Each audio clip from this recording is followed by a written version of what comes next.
The first time I saw them sitting outside my gate, I honestly thought they were lost. Two men in bright vests sitting on folding chairs like they were waiting for someone. But the way they looked at my truck as I slowed down told me everything. They were not lost, they were waiting for me. One of them stood up slowly and walked toward my window. Like he had done this before. He did not smile, he did not greet me. He just said, "You need to apologize to Karen or this situation is going to get worse." That was it, no explanation, no introduction, just a demand, and right there I knew. This was not going to be normal. If you have ever had someone try to control something that belongs to you, then you already understand what I felt in that moment. Before we go deeper, make sure you like and subscribe to Karen's Stories Daily, because this story gets crazier with every step, and you do not want to miss how this plays out. I looked at him for a second just to make sure I heard him right, then I asked him one simple question: who exactly do you think you are? He shifted a little like he was not expecting pushback. Then he said, "We are here on behalf of the HOA board. We are making sure you comply with community rules." That almost made me laugh. Community rules? He looked past him at the other guy still sitting in the chair, watching like this was some kind of show. Then I looked back at him and said, "This is not your community. This is my land." Tried to keep his tone firm, but I could hear it slipping.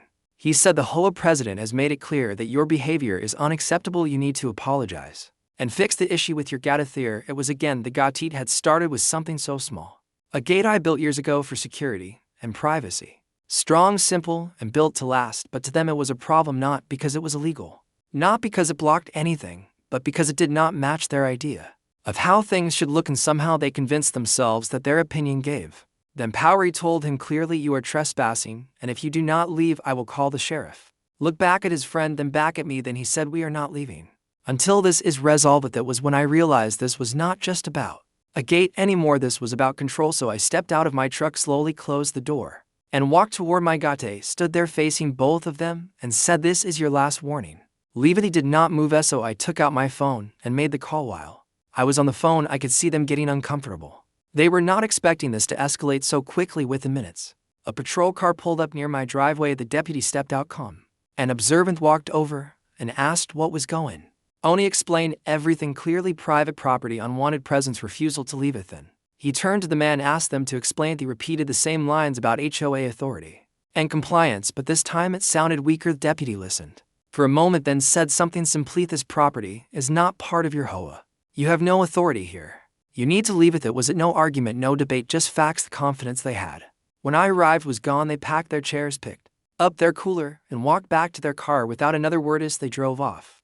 I stood there for a moment just thinking this should have been the end, but something told me it was just the beginning. The next morning I found a letter in my mailbox. This one looked more official than the others. It accused me of being uncooperative, of refusing to follow community guidelines, and of creating tension with nearby residents. It even mentioned possible legal action. That was when I knew they were not going to stop on their own, so I changed my approach. He stopped ignoring them. I started documenting everything: every letter, every visit, every person who came near my gate. I installed cameras covering the entrance and the road leading up to it. If they wanted to play this game, I was going to make sure every move was recorded. A few days later, Karen showed up again. This time she was not Alan. At WO board members stood behind her like support. All three of them standing just outside my gate. Called out loudly like she was addressing a crowd. "You cannot ignore this." For a very walked outside, slowly keeping my distance. Then I said, "There's nothing to ignore." Stepped forward slightly and said, "You are violating community standards." He looked straight at her and said, "Your community ends where my property begins." For a moment she had no response. Then she said, "You need to apologize." With word again, he could see it in her face. She did not want a solution, she wanted control. He told her clearly, "I am not apologizing for something.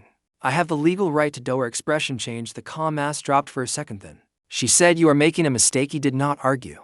I did not raise my voice. I just turned around and walked back inside it because I knew something she did not understand yet. This was not her territory, and no amount of pressure was going to change that. But what I did not realize at that moment was that they were already planning their next movie, and it was going to be bigger than anything they had tried so far. Asterisk, after that call with the county, everything changed, but not in the way I expected. For a couple of days there was complete silence. No cars parked near my road, no letters in the mailbox, no people watching my gate.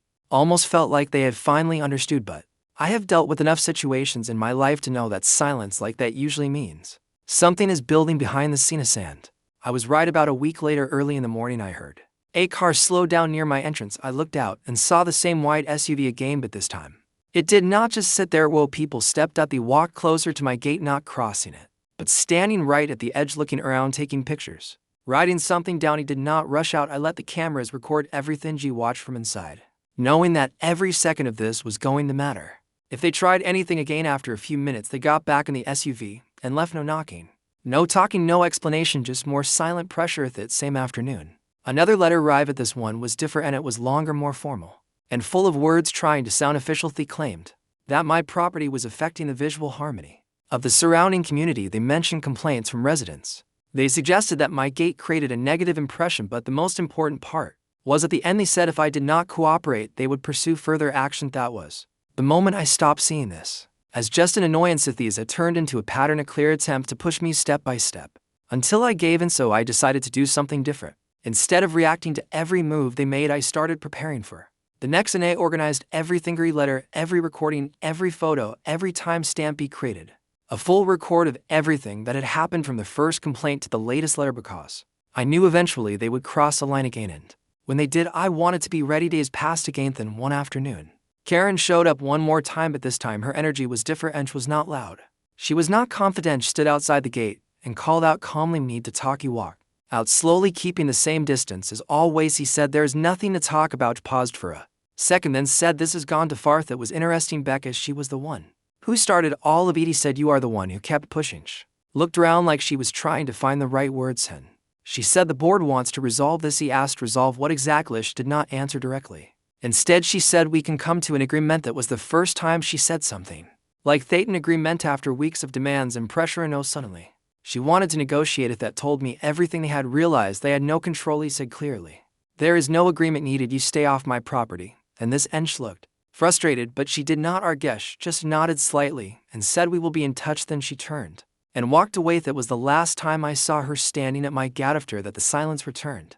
But this time it felt different, not like something was coming, but like something had ended. No more letters came, no more cars slowed down near my entrance, no more people tried to step close. Everything stopped. But weeks turned into months and nothing changed. One day I heard from someone in town that Karen was no longer the HOA president. Apparently, there had been complaints from within the community. People were not happy with how things had been handled. He was not surprised. Beckhouse, when someone pushes too far too often, eventually it comes back on them. He never followed up. I never asked for details because I did not need. Tommy's situation was already resolved. The gate was still there, exactly as it had always been: strong, simple, and Manian. More importantly, there was finally peace. Looking back at everything, the most surprising part was how quickly things escalated from a simple complaint to a full attempt at control. It showed me how some people operate. They start small, they test limits, they push a little more each time, and if no one stops them, they keep going until someone finally stands their ground. And that is what this came down to: standing your ground, not with anger, not with shouting,